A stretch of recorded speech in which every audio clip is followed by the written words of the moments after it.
بسم اللہ الرحمن الرحیم۔ السلام علیکم دوستوں۔ عرصے کروڑوں سال پہلے اللہ تبارک و تعالیٰ نے اس کائنات کو تخلیق فرمایا اور پھر حضرت آدم علیہ السلام کے ذریعے اس کائنات کے اندر انسانی زندگی کی بنیاد رکھی ہے۔ اس طرح اللہ تبارک و تعالیٰ نے اس روح زمین کے اوپر بے شمار قوموں کو آباد فرمایا اور ان قوموں کی طرف اپنی بے شمار انبیاء کرام کو مبعوث فرمایا۔ ہر ایک قوم کی طرف مختلف انبیاء کرام ان کے رشد و ہدایت کے لیے تشریف لائے، یہاں تک کہ 1,24,000 قوموں پیش انبیاء کرام اس روح زمین پر جلوہ فروز ہوئے، اور پھر اللہ تبارک و تعالیٰ نے اپنے پیارے حبیب حضرت محمد مصطفیٰ صلی اللہ علیہ وسلم پر نبوت کا دروازہ بند کر دیا، اور اب قیامت تک کوئی بھی نبی اس دنیا میں تشریف نہیں لائے گا۔ پیارے دوستو، اس طرح بے شمار انبیاء کرام اپنے اپنے وقت میں اپنی اپنی قوموں کی طرف آئے اور دنیا سے واپس چلے گئے، لیکن 4 انبیاء کرام ایسے ہیں جو آج بھی زندہ ہیں اور وہ آج بھی لوگوں کی مدد کرتے ہیں اور ان کو ہدایت کی طرف بلاتے ہیں۔ یہ 4 انبیاء کرام کون کون سے ہیں اور اللہ تبارک و تعالیٰ نے ان انبیاء کرام کو کس وجہ سے زندہ رکھا ہے اور ان کی زندہ رہنے کی کون سی وجوہات ہیں، ان تمام تر سوالات کے جوابات آج کی اس ویڈیو میں ہم آپ کو بتائیں گے، لہٰذا آپ سے گزارش ہے کہ ہماری اس ویڈیو کو اینڈ تک ضرور دیکھیے گا۔ پیارے دوستو، مختلف روایات اور احادیث نبوی کی روشنی میں 4 ایسے انبیاء کرام کا ذکر ملتا ہے جن کو اللہ تعالیٰ نے آج بھی زندہ رکھا ہے، لیکن یہاں سوال یہ پیدا ہوتا ہے کہ ان 4 نبیوں کو اللہ تعالیٰ نے کس وجہ سے زندہ رکھا ہے اور یہ 4 نبی کب تک زندہ رہیں گے۔ پیارے دوستو، پہلے نبی جن کو اللہ تعالیٰ نے موت نہیں دی اور جن کے ہمیشہ زندہ رہنے کا ذکر خود قرآن پاک میں ملتا ہے، وہ حضرت عیسیٰ علیہ السلام ہیں۔ جب حضرت عیسیٰ علیہ السلام نے نبوت کا اعلان کیا تو انہوں نے اپنے ارد گرد کے لوگوں کو جمع کر کے فرمایا کہ میں اللہ تعالیٰ کی طرف سے بھیجا ہوا نبی ہوں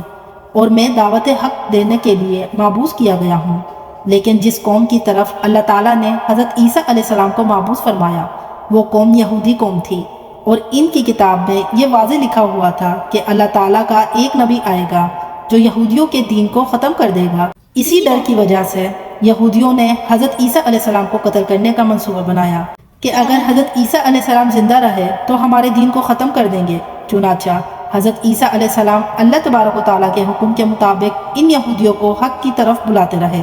اور دعوت حق دیتے رہے، لیکن وہ بدبخت قوم آپ پر ایمان نہ لائے اور آپ کو جھٹلاتی رہی اور آپ پر طعن و تشنیع کرتی رہی۔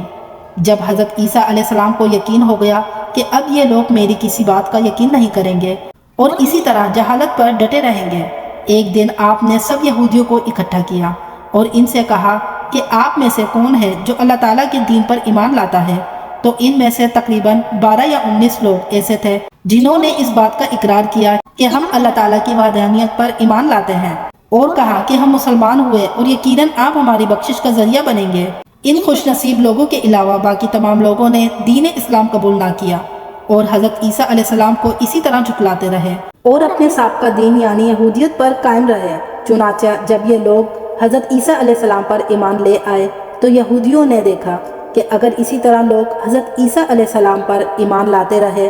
تو ہمارا دین تو ختم ہو جائے گا، کیوں نہ ہو کہ حضرت عیسیٰ علیہ السلام کو دعوت حق دینے سے روکا جائے یا معاذ اللہ ان کو قتل ہی کر دیا جائے۔ اس طرح تمام یہودیوں کی مشاورت کے بعد حضرت عیسیٰ علیہ السلام کو قتل کرنے کا منصوبہ بنا لیا گیا۔ چنانچہ یہودیوں نے ایک توتیانوس نامی شخص کو مقرر کیا کہ وہ حضرت عیسیٰ علیہ السلام کو قتل کر دے۔ ادھر جب توتیانوس حضرت عیسیٰ علیہ السلام کے پاس ان کو قتل کرنے کے ارادے سے جا رہا تھا تو ادھر اللہ تبارک و تعالیٰ نے ایک فرشتے کو حکم دیا کہ جاؤ اور حضرت عیسیٰ علیہ السلام کو آسمان کی طرف اٹھا لاؤ۔ وہ فرشتہ اللہ تبارک و تعالیٰ کے حکم کی تعمیل کرتے ہوئے حضرت عیسیٰ علیہ السلام کی طرف گیا اور حضرت عیسیٰ علیہ السلام کو اپنے ساتھ آسمانوں کی طرف لے آیا۔ جب آپ آسمانوں پر پہنچے تو آپ کی ملاقات آپ کی والدہ یعنی حضرت مریم رضی اللہ تعالیٰ عنہ سے ہوئی۔ اس وقت آپ کی والدہ نے آپ کو گلے لگا کر پیار کیا تو آپ نے اپنی والدہ سے فرمایا کہ اے اماں جان، اب ہماری ملاقات روز قیامت ہی ہوگی۔ اس طرح جب حضرت عیسیٰ علیہ السلام آسمان کی طرف اٹھائے گئے تو اس وقت ان کی عمر 33 سال تھی۔ جب حضرت جبریل علیہ السلام آپ کو بدلی کے ذریعے آسمانوں پر لے گئے تھے اور ادھر یہودی باہر کھڑے ہو کر اس شخص کا انتظار کر رہے ہیں جس شخص کو انہوں نے حضرت عیسیٰ علیہ السلام کو قتل کرنے کے لیے بھیجا تھا، کہ نہ جانے کب توتیانوس حضرت عیسیٰ علیہ السلام کو معاذ اللہ قتل کر کے باہر آئے گا۔ اس طرح جب کافی دیر گزر گئی لیکن وہ شخص واپس نہ آیا تو اس وقت تمام یہودی حضرت عیسیٰ علیہ السلام کے گھر کی طرف گئے۔ آخر دیکھیں کہ ماجرا کیا ہے، تو انہوں نے وہاں ایک شخص کو پایا جس کا چہرہ حضرت عیسیٰ علیہ السلام جیسا تھا۔ انہوں نے اس کو قتل کر دیا، اور قتل کرنے کے بعد کہ یہ چہرہ تو حضرت عیسیٰ علیہ السلام جیسا ہے، پر یہ تو ہمارا بھیجا ہوا وہی شخص ہے، یعنی توتیانوس ہے، جس کو ہم نے حضرت عیسیٰ علیہ السلام کے قتل کے لیے بھیجا تھا۔ یہ ماجرا دیکھ کر تمام یہودی پریشان ہو گئے اور دو گروہوں کے اندر تقسیم ہو گئے، اور تمام یہودی آپس ہی میں لڑنے اور جھگڑنے لگے۔ اس لڑائی کے اندر بہت سارے یہودیوں کا قتل عام ہوا، جس طرح کہ اللہ تبارک و تعالیٰ سورہ نساء کے اندر فرماتا ہے، اور ان کی اس کہنے کی وجہ سے کہ ہم نے اللہ تبارک و تعالیٰ کے رسول حضرت عیسیٰ علیہ السلام کو قتل ڈالا، حالانکہ انہوں نے ان کو قتل نہ کیا اور نہ ہی انہیں سولی چڑھایا، مگر ان کے لیے کسی کو حضرت عیسیٰ علیہ السلام کا ہم شکل بنا دیا گیا۔ اور بے شک جو لوگ ان کے بارے میں اختلافات کر رہے ہیں وہ شک میں پڑے ہوئے ہیں، اور ان کے پاس کچھ بھی علم نہیں، مگر یہ لوگ گمان کی پیروی کر رہے ہیں، بلکہ اللہ تبارک و تعالیٰ نے حضرت عیسیٰ علیہ السلام کو آسمانوں کی طرف اٹھا لیا تھا، اور یقیناً وہ قتل نہیں کیے گئے، اور اللہ تبارک و تعالیٰ غالب حکمت والا ہے۔ حدیث نبوی ہے کہ نبی کریم رؤوف الرحیم صلی اللہ علیہ وسلم نے ارشاد فرمایا کہ حضرت عیسیٰ علیہ السلام قیامت سے پہلے زمین پر تشریف لائیں گے اور سنت نبوی کے مطابق زندگی گزاریں گے۔ حضرت عیسیٰ علیہ السلام ہی سلیب کو توڑیں گے اور دجال کا جڑ سے خاتمہ کریں گے، اور حضرت عیسیٰ علیہ السلام تقریباً 7 برس تک اس دنیا کے اندر زندگی گزاریں گے اور اللہ تبارک و تعالیٰ کے دین کو عام کریں گے۔ آپ کو مدینے کی سرزمین میں گنبد خضرا میں دفن کیا جائے گا،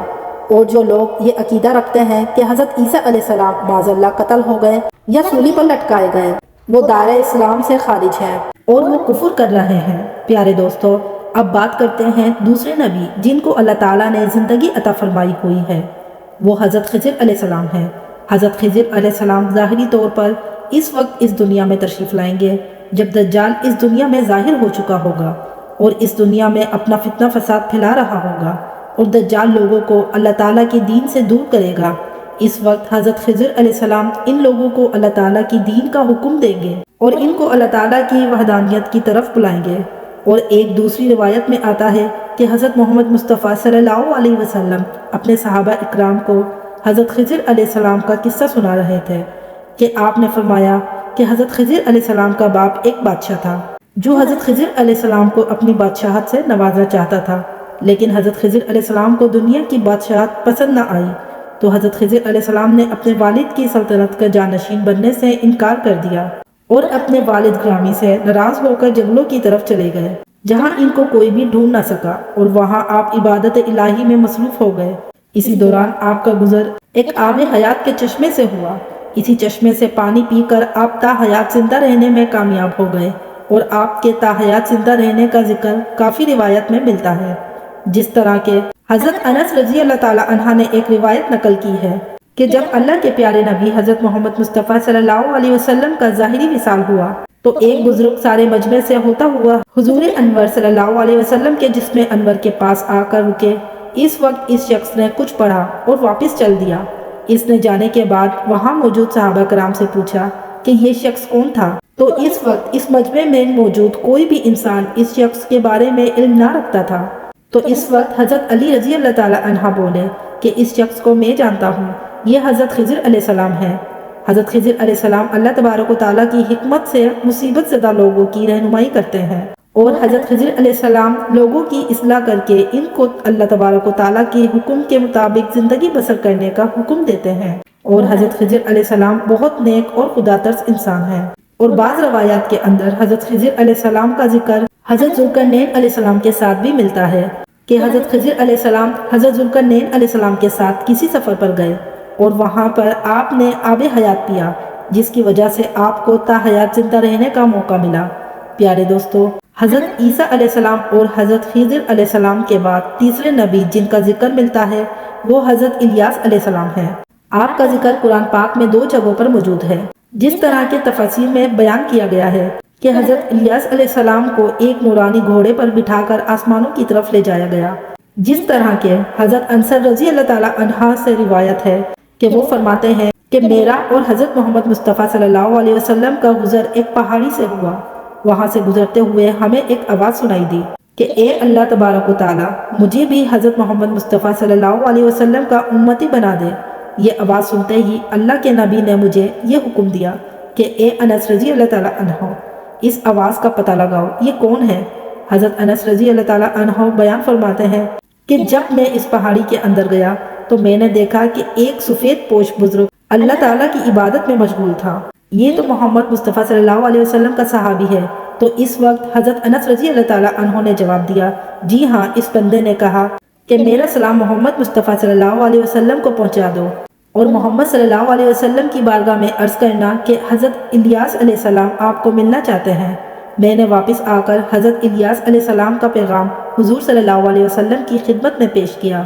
تو حضور پاک صلی اللہ علیہ وسلم میرے ساتھ وہاں چلے گئے۔ جب ہم لوگ حضرت الیاس علیہ السلام کے پاس پہنچے تو میں پیچھے کھڑا ہو گیا اور حضرت الیاس علیہ السلام کافی دیر تک آپس میں بات چیت کرتے رہے۔ اللہ تبارک و تعالیٰ کی طرف سے ان پر آسمان سے کھانا نازل ہوا تو حضرت محمد مصطفیٰ صلی اللہ علیہ وسلم نے مجھے بھی پاس بلایا۔ اس طرح ہم تینوں نے مل کر کھانا کھایا۔ جب کھانا ختم ہوا تو میں نے دیکھا کہ ایک سفید پرندہ آسمان سے نیچے کی طرف آ رہا ہے۔ وہ پرندہ حضرت الیاس علیہ السلام کے پاس آیا۔ حضرت الیاس علیہ السلام اس پرندے پر سوار ہو کر آسمان کی طرف چلے گئے۔ بعض علماء کرام نے لکھا ہے کہ حضرت الیاس علیہ السلام اور حضرت خضر علیہ السلام ہر رمضان شریف میں بیت المقدس میں تشریف لاتے ہیں اور وہاں پر روزے رکھتے ہیں اور حج کے موقع پر حج ادا کرتے ہیں۔ یہ دونوں نبی مختلف مقامات پر مصیبت زدہ لوگوں کی مدد کرتے ہیں۔ پیارے دوستو، اب بات کرتے ہیں چوتھے نبی کی جو آج بھی زندہ ہے۔ وہ حضرت ادریس علیہ السلام ہیں جن کے زندہ ہونے کی بھی روایت ملتی ہے، جس طرح کہ اللہ تعالیٰ سورہ مریم کے اندر ارشاد فرماتا ہے کہ وہ ایک نیک اور پرہیزگار انسان اور نبی تھے کہ اللہ تعالیٰ نے حضرت ادریس علیہ السلام کو جنت سے اٹھا لیا تھا۔ پیارے دوستو، شب معراج کی رات چوتھے آسمان پر حضرت محمد مصطفیٰ صلی اللہ علیہ وسلم اور حضرت ادریس علیہ السلام کی ملاقات ہوئی تھی۔ حضرت ادریس علیہ السلام کا چھٹے آسمان پر ہونے کا بھی ذکر ملتا ہے۔ حضرت ادریس علیہ السلام زمین کی سحر و سیاح کے ساتھ ساتھ اللہ تبارک و تعالیٰ کے ذکر میں مشغول رہا کرتے تھے۔ حضرت ابن عباس رضی اللہ تعالیٰ عنہ فرماتے ہیں کہ حضرت ادریس علیہ السلام ایک درزی کا کام کیا کرتے تھے۔ آپ کپڑوں کی سلائی کرتے جاتے اور اللہ تبارک و تعالیٰ کا ذکر بلند کرتے جاتے۔ جب شام ہوتی تو آپ کی نیکیاں بے تحاشا ہو جاتی۔ زمین پر رہنے والوں میں سے سب سے زیادہ نیکیاں حضرت ادریس علیہ السلام کی ہوتی اور آپ کی نیکی اللہ تعالیٰ کے ہاں شمار ہو جاتی۔ حضرت ادریس علیہ السلام کو زندہ آسمانوں کی طرف اٹھا لیا گیا تھا۔ ایک مرتبہ ملک الموت علیہ السلام حضرت ادریس علیہ السلام کی خدمت میں حاضر ہوئے تو حضرت ادریس علیہ السلام نے ان سے کہا کہ مجھے موت کا ذائقہ چکھنا ہے۔ چنانچہ آپ کے کہنے پر ملک الموت علیہ السلام نے آپ کی جان نکال لی اور پھر اللہ تعالیٰ کے حکم سے آپ کو زندہ کر دیا۔ آپ نے فرشتے سے درخواست کی کہ میں دوزخ کو دیکھنا چاہتا ہوں۔ پھر آپ کو دوزخ میں لے جایا گیا اور وہاں کی سیر کرائی گئی۔ پھر آپ نے جنت کی سیر کرنے کا ارادہ کیا تو آپ کو جنت کی سیر کرائی گئی اور آپ کو جنت میں داخل کر دیا گیا۔ جنت کو دیکھنے کے بعد حضرت ادریس علیہ السلام نے یہ فیصلہ کیا کہ اب میں یہیں پر رہنا پسند کروں گا۔ چنانچہ فرشتے نے آپ کو کہا کہ آپ اپنے مقام کی طرف واپس چلے جائیں۔ اسی وقت اللہ تعالیٰ کی طرف سے اسی فرشتے کو حکم ملا کہ حضرت ادریس علیہ السلام کو یہیں پر رہنے دیا جائے۔ اس طرح جب حضرت ادریس علیہ السلام نے موت کا مزہ چکھا تو اللہ تعالیٰ کا وہ حکم بھی پورا ہو گیا، کل نفس ذائقۃ الموت۔ چنانچہ حضرت ادریس علیہ السلام کی جب روح قبض کر لی گئی تو اللہ تبارک و تعالیٰ کے اس حکم کی تکمیل ہو گئی اور پھر دوبارہ زندہ ہو کر آپ جنت میں داخل ہو گئے اور حضرت ادریس علیہ السلام نے جنت ہی میں ٹھہرنے کا ارادہ کیا تو اللہ تبارک و تعالیٰ نے آپ کی اس خواہش کو پورا کر دیا۔